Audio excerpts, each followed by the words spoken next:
everyone. Ooh, this is loud. I'm here today to talk to you a little bit about TED and the TEDx program. So let's get right to it. The TED conference started as a small conference in Monterey, California, started by Richard Saul Wurman in 1984. In 2002, Chris Anderson took over the conference. And today, the TED conference is much more than just a small conference in California. The dream was to bring the content that only a few very privileged people were able to enjoy in a room once a year to the world, and the dream was to bring this content free to the world. And so TED.com was launched, and quite frankly, in the very beginning, when the talks first went up online, we had a pretty small viewership on the website.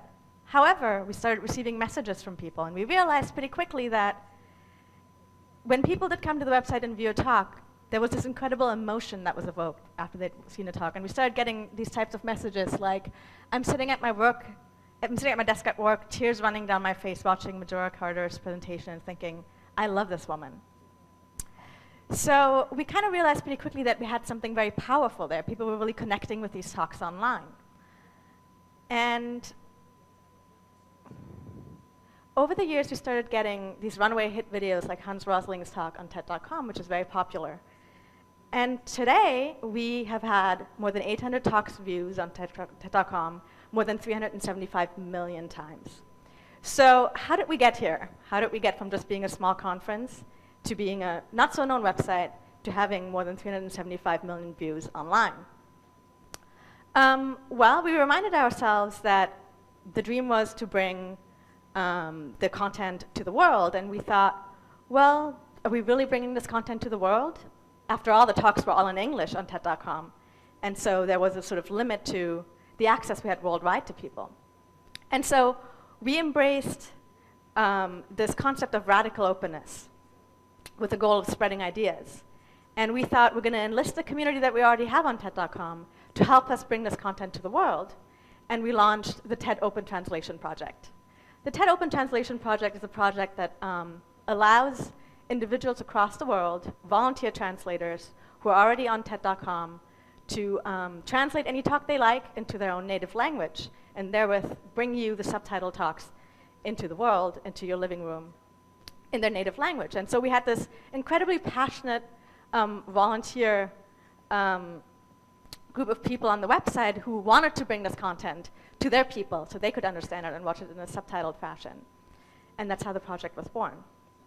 Today, over 4,000 volunteer translators working in 77 languages on TED.com have completed more than 10,000 translations. And at this point, we started thinking to ourselves, well, we've now brought these talks to so many more people in the world. And of course, we started getting so many email messages from people around the world saying, wow, now that I know TED exists, please, TED, come to my city, come to my country, put on a TED conference where I am. And quite frankly, we're a pretty small office in New York City, and we can produce 2, maybe 3 TED conferences a year, and we can't really do much more than that. So we went back to our original thought of radical openness. And we thought, well, let's enlist this community to do just that. And so we launched the TEDx program. So much like today here in Taipei in this room, we made the TED conference concept available to individuals around the world who could organize independently organized TED-like events for their own community under a license of TED. Now, TEDx events vary very widely in size and scale. Some are very large, high production value events in large auditoriums featuring thousands of people. And some are sort of very small events in rural villages across the world, like this one right here, TEDx Kibera. Kibera is the largest slum in Nairobi, Kenya. And this small event was in the middle of a shanty town in Kibera. Today, more than 1,900 TEDx events have taken place or are being planned in 96 countries in 42 languages with more than 200,000 attendees worldwide so far. Right here in Asia, TEDx has grown very, very fast. We have 211 TEDx events in Asia, 171 past events, and 40 are being planned right now as upcoming TEDx events in the Asia region.